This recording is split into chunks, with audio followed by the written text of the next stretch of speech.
ধৃতরাষ্ট্র জিজ্ঞাসা করলেন, হে সঞ্জয়, ধর্মক্ষেত্রে যুদ্ধ করার মানুষে সমবেত হয়ে আমার পুত্র এবং পাণ্ডুর পুত্ররা তারপর কি করলেন?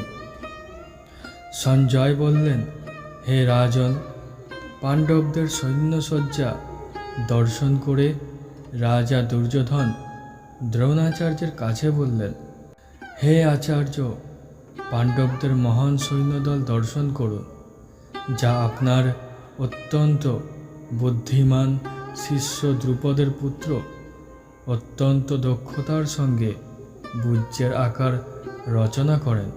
সে সমস্ত সেনাদের মধ্যে অনেকে ভীম এবং অর্জুনের মতো বীর ধনুর্ধারী রয়েছেন এবং যুযুধান বিরাট ও দ্রুপদের মতো মহাযোদ্ধা রয়েছেন।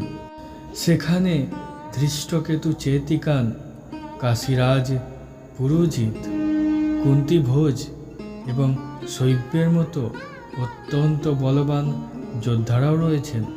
সেখানে রয়েছেন অত্যন্ত বলবান যুধামন্যু, প্রবল পরাক্রমশালী উত্তমৌজ, সুভদ্রার পুত্র এবং দ্রৌপদীর পুত্রগণ। এই সব যোদ্ধারা সকলেই এক একজন মহারথী। হে দ্বিজোত্তম, আমাদের পক্ষে যে সমস্ত বিশিষ্ট সেনাপতি সামরিক শক্তি পরিচালনার জন্য রয়েছেন, আপনার অবগতির জন্য আমি তাদের সম্বন্ধে বলছি।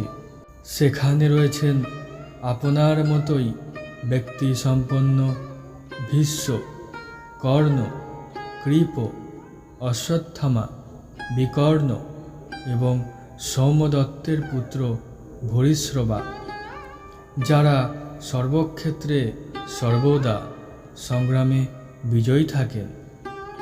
এছাড়া আরও বহু নায়ক রয়েছেন, আমাদের জন্য তাদের জীবন ত্যাগ করতে প্রস্তুত। তারা সকলেই নানা প্রকার অস্ত্রশস্ত্র সজ্জিত এবং তারা সামরিক বিজ্ঞান বিশারদ। আমাদের সৈন্যদল অপরিমিত এবং আমরা পিতামহ ভীষ্মের দ্বারা পূর্ণরূপে সুরক্ষিত, কিন্তু ভীমের দ্বারা সতর্কভাবে সুরক্ষিত পাণ্ডবদের শক্তি সীমিত।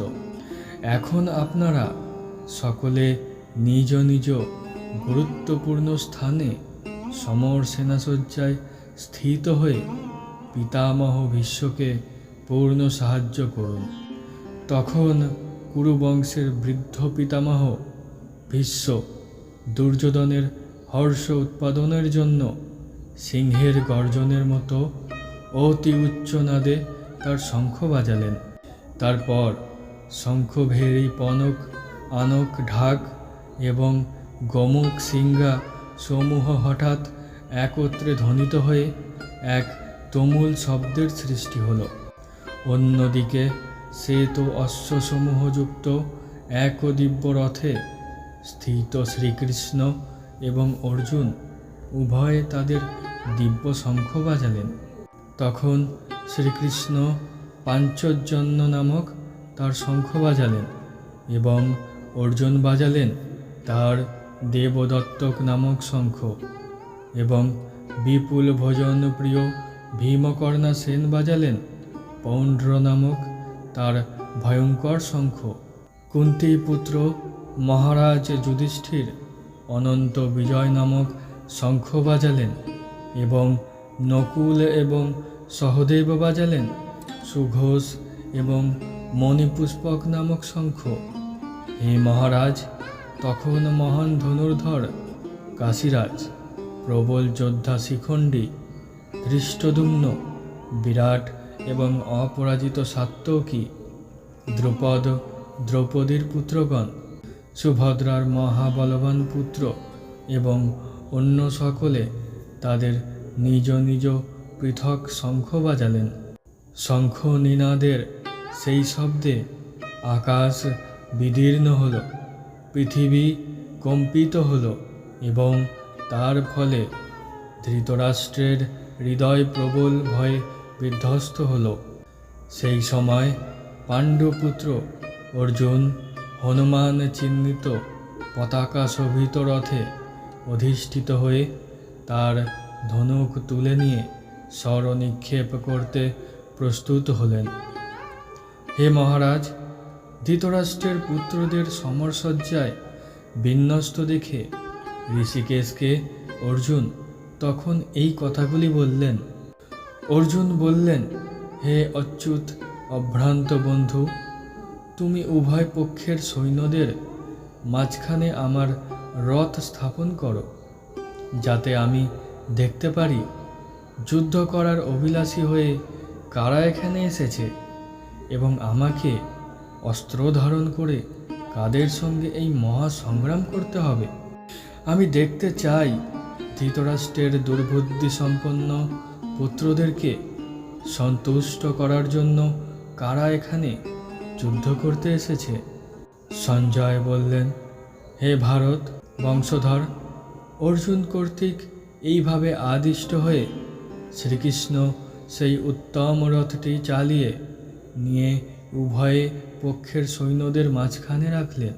ভীষ্ম, দ্রোণ প্রমুখ পৃথিবীর অন্য সমস্ত নেতাদের সামনে ভগবান ঋষিকেশ বললেন, হে পার্থ, এখন সমস্ত কৌরবদের দেখো। তখন অর্জুন উভয় দলের মধ্যে পিতৃব্য, পিতামহ, আচার্য, মাতুল, ভ্রাতা, শ্বশুর, মিত্র, শুভাকাঙ্ক্ষীদের উপস্থিত দেখতে পেলেন। যখন অর্জুন সকল রকমের বন্ধু এবং আত্মীয় স্বজনদের যুদ্ধক্ষেত্রে অবস্থিত দেখলেন, তখন তিনি অত্যন্ত কৃপায়াবিষ্ট ও বিষণ্ণ হয়ে বললেন। অর্জুন বলিলেন, হে প্রিয়বর কৃষ্ণ, আমার সমস্ত বন্ধুবান্ধব এবং আত্মীয় স্বজনদের এমনভাবে যুদ্ধাবিলাসী হয়ে আমার সামনে অবস্থান করতে দেখে আমার অঙ্গ প্রত্যঙ্গ অবশ হয়ে আসছে এবং মুখ শুষ্ক হয়ে উঠছে। আমার সর্বশরীর কম্পিত ও কেশাগ্র রোমাঞ্চিত হচ্ছে। হাত থেকে গান্ডীব খসে পড়ছে এবং ত্বক যেন জ্বলে যাচ্ছে।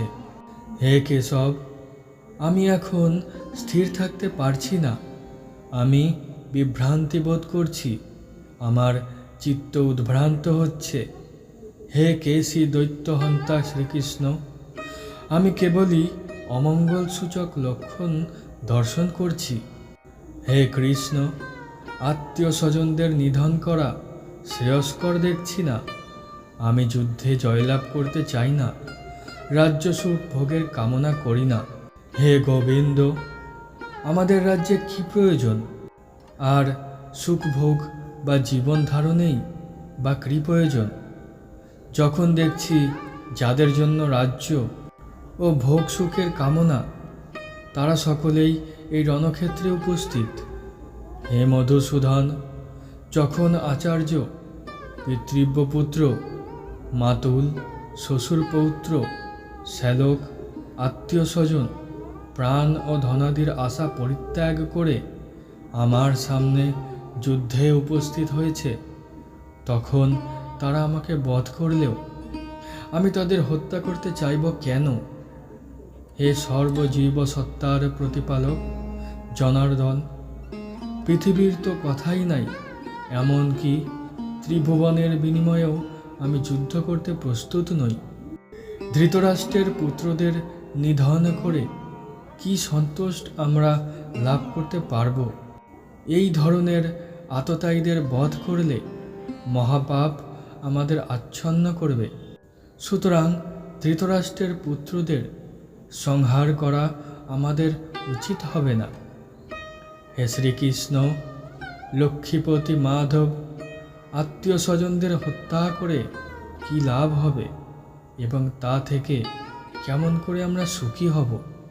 হে জনার্দন, যদিও এরা রাজ্যলোভে অভিভূত হয়ে কুলক্ষয়জনিত দোষ ও মিত্রদোহ নিমিত্ত পাপ লক্ষ্য করছে না, কিন্তু আমরা কুলক্ষয়জনিত দোষ লক্ষ্য করেও এই পাপ কাজে কেন প্রবৃত্ত হব?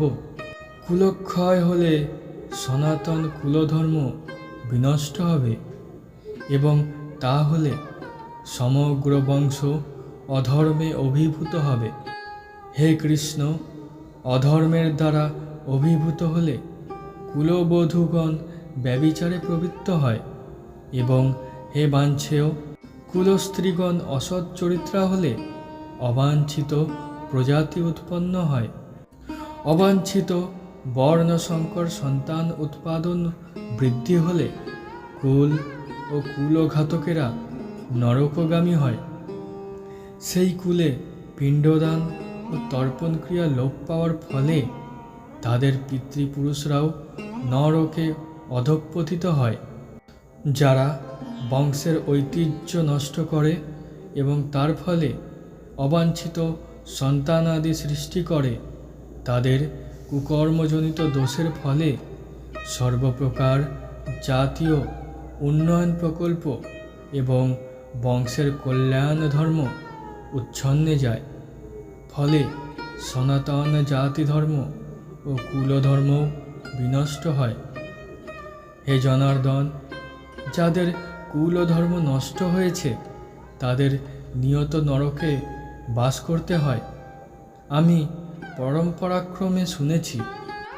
হায়, কি দুঃখের বিষয় যে রাজ্য সুখের লাভের আশায় স্বজনদের হত্যা করতে উদ্ধত হয়ে মহাপাপে প্রবৃত্ত হইতেছি।